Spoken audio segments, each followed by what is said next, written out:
Hey guys, and welcome back to the Tutorial Millennial channel. In this video, I'll be showing you guys how you can trim sounds on TikTok to fit your video. So you're just going to want to hit that record button and press add sound. I'm just going to go to favorites and use a sound from there. So press that check mark button. Go to trim.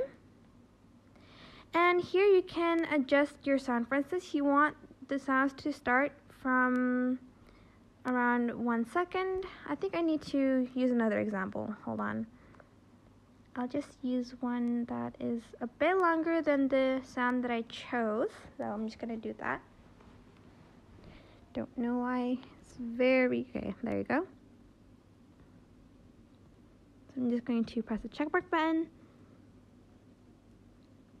Go again to trim, and here, for instance, you want to begin the recording from like 0.45 seconds. You're just going to drag it to that part and press the check mark button.